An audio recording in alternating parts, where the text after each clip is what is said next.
दोपहर के 1:15 के आसपास गौरव घर पहुंचा तो उसे दरवाजा खुलवाने की जरूरत नहीं पड़ी, क्योंकि दरवाजा पहले से ही खुला था। बरामदे में साइकिल खड़ी करके वह सीधे अपने स्टडी रूम में घुस गया। बैग रखकर कपड़े बदले और किचन की ओर जाते हुए बहन को आवाज दी। बहन ने कोई जवाब नहीं दिया तो उसे लगा कि नेहा कान में ईयरफोन लगाकर गाने सुनते हुए घर के काम कर रही होगी, क्योंकि पानी की मोटर भी चल रही थी और वॉशिंग मशीन में कपड़े भी धुले जा रहे थे। उसने बहन की ओर ध्यान न देकर प्लेट में दाल चावल निकाले और अपने कमरे में जाकर खाने लगा। गौरव खाना खाकर हाथ धो रहा था, तभी एक गंदा कुत्ता घर में घुस आया। उसके शरीर पर तमाम घाव थे जिनसे खून रिस रहा था। उसे भगाने के लिए गौरव ने डंडा उठाया तो वह भागकर नेहा के कमरे में घुस गया। उसके पीछे पीछे गौरव कमरे में घुसा तो उसने वहां जो देखा उसे कुत्ते का होश ही नहीं रहा। वह बाहर आकर चीखने चिल्लाने लगा। उसकी चीख पुकार सुनकर मोहल्ले वाले इकट्ठा हो गए। उन लोगों ने कमरे में जाकर देखा तो पता चला कि उसकी बड़ी बहन नेहा छत में लगे कुंडे में दुपट्टा बांधकर लटकी हुई थी। गौरव ने रोते हुए यह बात फोन करके अपनी मां कुसुमवती को बताई तो वह ऑफिस में ही बिलख बिलख कर रोने लगी। किसी तरह ऑफिस के सहयोगियों ने उन्हें घर पहुंचाया। नेहा द्वारा कुंडे में दुपट्टा बांधकर लटकने की सूचना पुलिस को भी दे दी गई थी। सूचना मिलते ही थाना सदर बाजार के थाना प्रभारी इंस्पेक्टर सत्य प्रकाश, कटरा पुलिस चौकी के प्रभारी मनोज मिश्रा के साथ कुसुमवती के घर आ पहुंचे। कमरे और लाश की स्थिति से प्रथम दृष्टि यही लग रहा था कि नेहा के साथ दुष्कर्म करके हत्या कर दी गई थी। उसके बाद लाश के गले में दुपट्टा बांधकर छत में लगे कुंडे से लटका दिया गया था, जिससे लगे कि इसने आत्महत्या की थी। इसकी वजह यह थी कि उसके पैर बेड पर घुटनों के बल टिके थे। थाना प्रभारी सत्यप्रकाश त्यागी ने घटना की जानकारी अधिकारियों को भी दे दी थी। फॉरेंसिक टीम को बुलाकर लाश के फोटो कराए गए और फिंगरप्रिंट उठवा गए। इसके बाद शव को नीचे उतरवाकर कमरे को सील करवा दिया। शव को पोस्टमार्टम के लिए भेजकर थाना प्रभारी पूछताछ करना चाहते थे, लेकिन कुसुमवती होश में नहीं थी, इसलिए बिना पूछताछ किए ही वह थाने आ गए। थाने आकर उन्होंने अपराध संख्या 677/2013 पर भादवी की धारा 302 के तहत अज्ञात लोगों के खिलाफ मुकदमा दर्ज करा दिया और विवेचना की जिम्मेदारी खुद संभाल ली। यह 8 अक्टूबर 2013 की बात थी।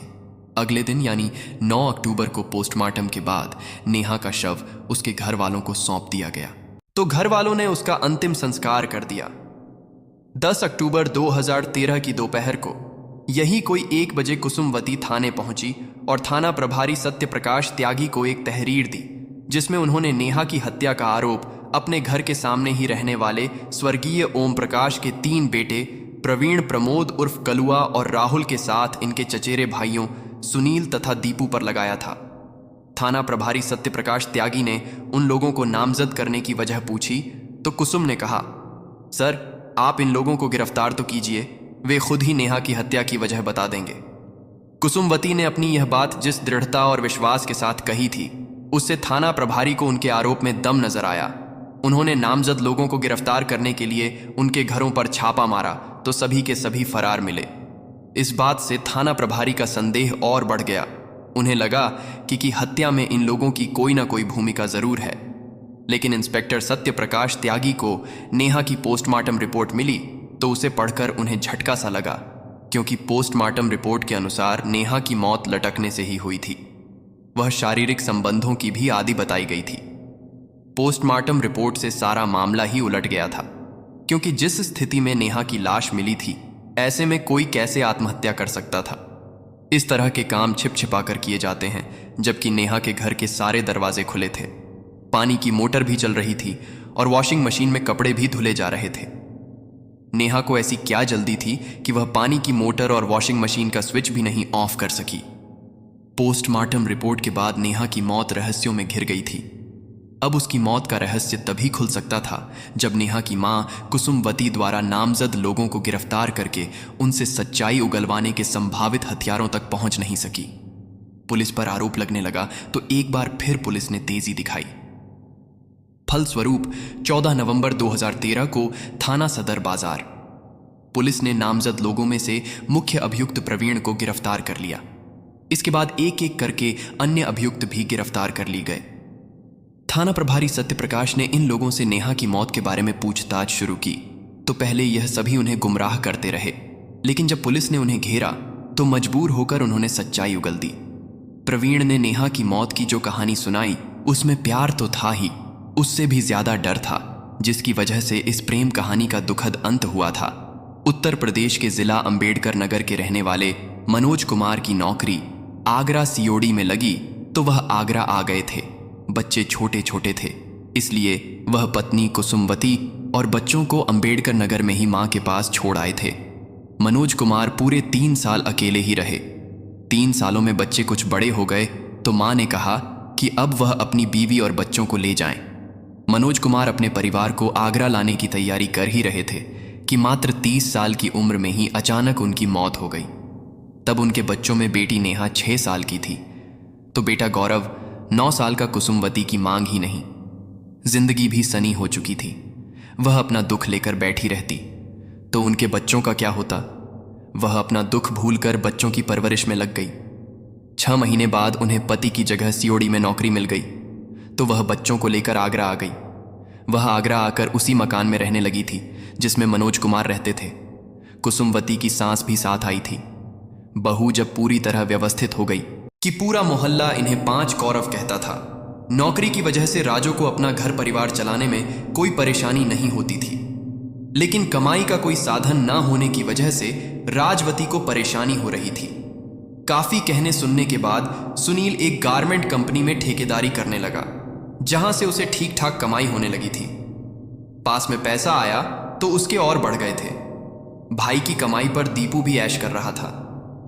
उसके पास कोई काम धाम तो था नहीं, इसलिए वह मोहल्ले में दबंगे करने लगा। कुछ दिनों बाद सुनील का चचेरा भाई प्रमोद भी उसी के साथ ठेकेदारी करने लगा था। उसके पास भी पैसा आया तो वह भी घमंडी हो गया। भाइयों की देखा देखी प्रवीण का मन भी कुछ करने को हुआ। वह भी चाहता था कि हर समय उसकी जेब में 1000 रुपए पड़े रहे। इसके लिए उसने एक मोबाइल कंपनी की एजेंसी में नौकरी कर ली। उसी बीच उसकी नज़र घर के सामने रहने वाली कुसुमवती की जवान हो रही बेटी नेहा पर पड़ी तो उसके लिए उसका दिल मचल उठा। प्रवीण उम्र में उससे 3-4 साल बड़ा था, लेकिन चाहत उम्र कहाँ देखती है। उम्र के अंतर के बावजूद प्रवीण नेहा को चाहने लगा तो उस तक अपनी चाहत का पैगाम भेजने की कोशिश करने लगा। शुरू में उसने आंखों से इशारा किया, इस पर नेहा ने उसकी ओर ध्यान नहीं दिया। तब उसने उसे रास्ते में रोकना शुरू किया। शुरू में तो नेहा प्रवीण को इग्नोर करती रही, क्योंकि वह प्रेम के पचड़े में नहीं पड़ना चाहती थी। लेकिन जब प्रवीण उसके पीछे हाथ धोकर पड़ गया तो धीरे धीरे वह भी उसे पसंद करने लगी। लेकिन उसकी यह पसंद शादी वाली नहीं थी, वह सिर्फ उससे दोस्ती करना चाहती थी। यह बात मन में आते ही उसने प्रवीण को नजरअंदाज करना बंद कर दिया। इसके बाद वह अपने कुछ कीमती पल उसके साथ शेयर करने लगी। मिलने जुलने में ही उनकी यह दोस्ती प्यार में बदल गई, जिसका आभास नेहा को काफी देर से हुआ। फिर तो जब तक वह दिन में 1-2 बार प्रवीण को देख ना लेती, उसे चैन ही ना मिलता। नेहा पूरे दिन घर में अकेली ही रहती थी, इसलिए दिन में जब उसका मन होता वह प्रवीण से बातें कर लेती।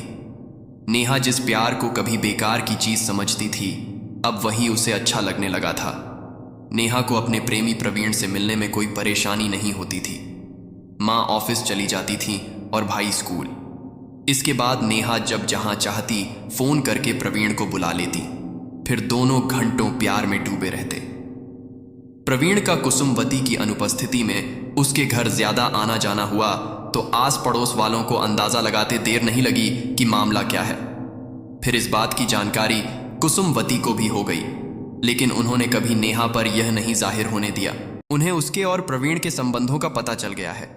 हाँ, वह बेटी को घुमा फिराक जरूर समझाती रहती थी कि प्यार व्यार सब बेकार की चीजें हैं, लड़कियों को इन सब पछड़ में नहीं पड़ना चाहिए। नेहा माँ के इशारों को समझती थी, लेकिन अब तक वह प्रवीण के प्रेम में इस कदर डूब चुकी थी कि चाह कर भी वह उससे अलग नहीं हो पा रही थी, क्योंकि अब तक उसके प्रवीण से शारीरिक संबंध भी बन चुके थे। माँ के ड्यूटी पर और गौरव के स्कूल जाने के बाद नेहा घर में अकेली रह जाती थी। फिर क्या था, वह जब चाहती प्रवीण को बुला लेती और जैसा आनंद चाहती निश्चिंत होकर उठाती थी। कभी प्रवीण से दूर भागने वाली नेहा अब उसके साथ विवाह करके पूरी जिंदगी बिताना चाहती थी। लेकिन अचानक एक ऐसी घटना घट गई जिसे देखकर नेहा का विचार एकदम से बदल गया। प्रवीण के साथ पूरी जिंदगी बिताने का सपना देखने वाली नेहा उससे दूर भागने लगी। दरअसल हुआ यह कि 14 सितंबर 2013 को नगला भवानी सिंह के ही मकान नंबर 163 में रहने वाले बंगाली बाबू की बेटी ममता अचानक घर से गायब हो गई। बंगाली बाबू ममता की शादी तय कर चुके थे और पूरे जोर शोर से शादी की तैयारी कर रहे थे। ऐसे में बेटी का गायब हो जाना उनके लिए किसी आघात से कम नहीं था। उन्होंने थाना सदर बाजार में ममता की गुमशुदगी दर्ज करा दी। थाना सदर बाजार पुलिस ने जब इस मामले में जांच की तो पता चला कि ममता को मोहल्ले का ही राहुल भगा ले गया है। राहुल प्रवीण का छोटा भाई था। ममता को भगाने में प्रवीण और उसके अन्य भाइयों प्रमोद, सुनील और दीपू ने भी उसकी मदद की थी। पुलिस ने इन्हें गिरफ्तार करना चाहा तो सभी घर से फरार हो गए। पुलिस ने राहुल और उसके भाइयों को गिरफ्तार करने के प्रयास किए तो राहुल ने वकील के माध्यम से ममता को अदालत में पेश करके धारा 164 के तहत अपने पक्ष में बयान दिला दिया। ममता बालिग थी ही। अदालत ने ममता को राहुल के साथ रहने की इजाजत दे दी।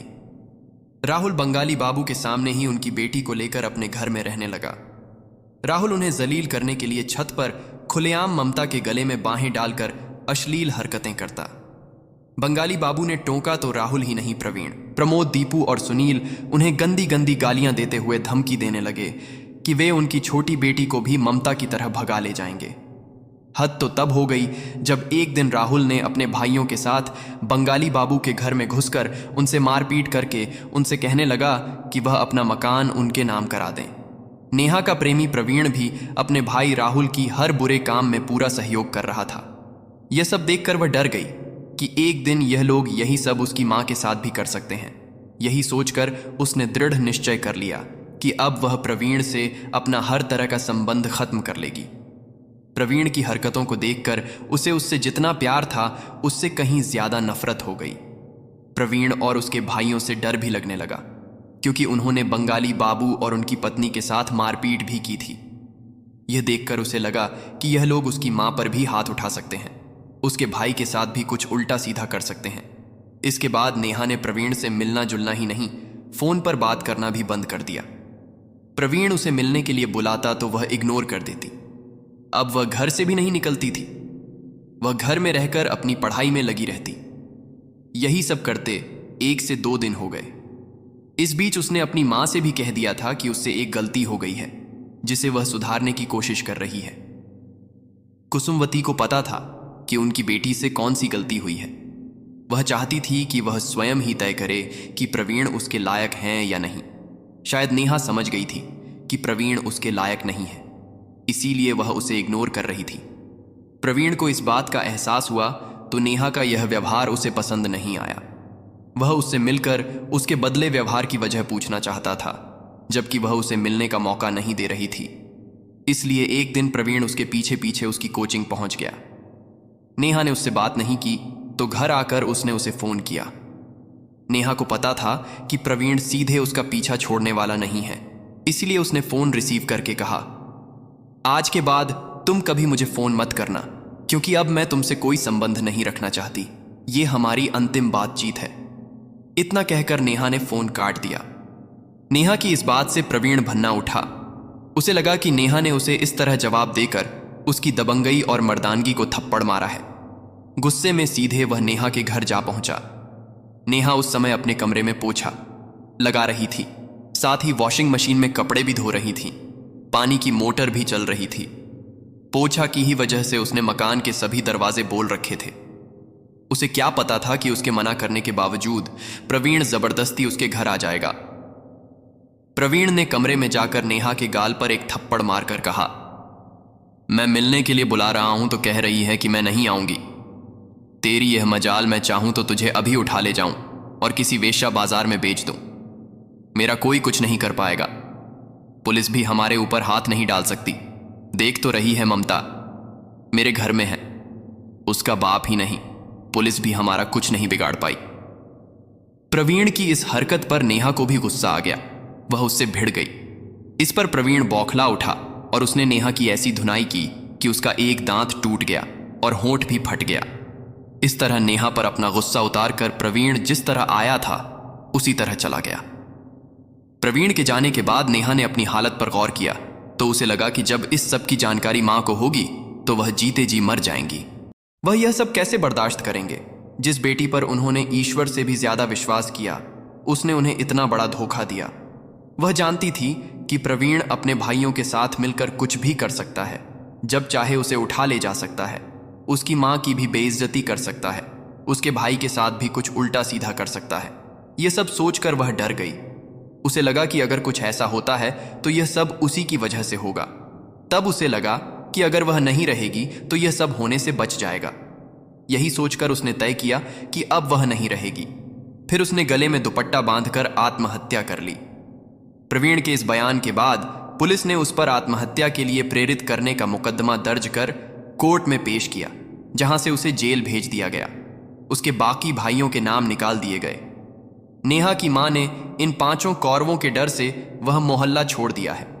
उन्हें लगता है कि पुलिस ने उनके साथ न्याय नहीं किया है। वह इस मामले की जांच सीबीआई से कराना चाहती है। कथा पुलिस सूत्रों एवं प्रवीण के बयान पर आधारित है।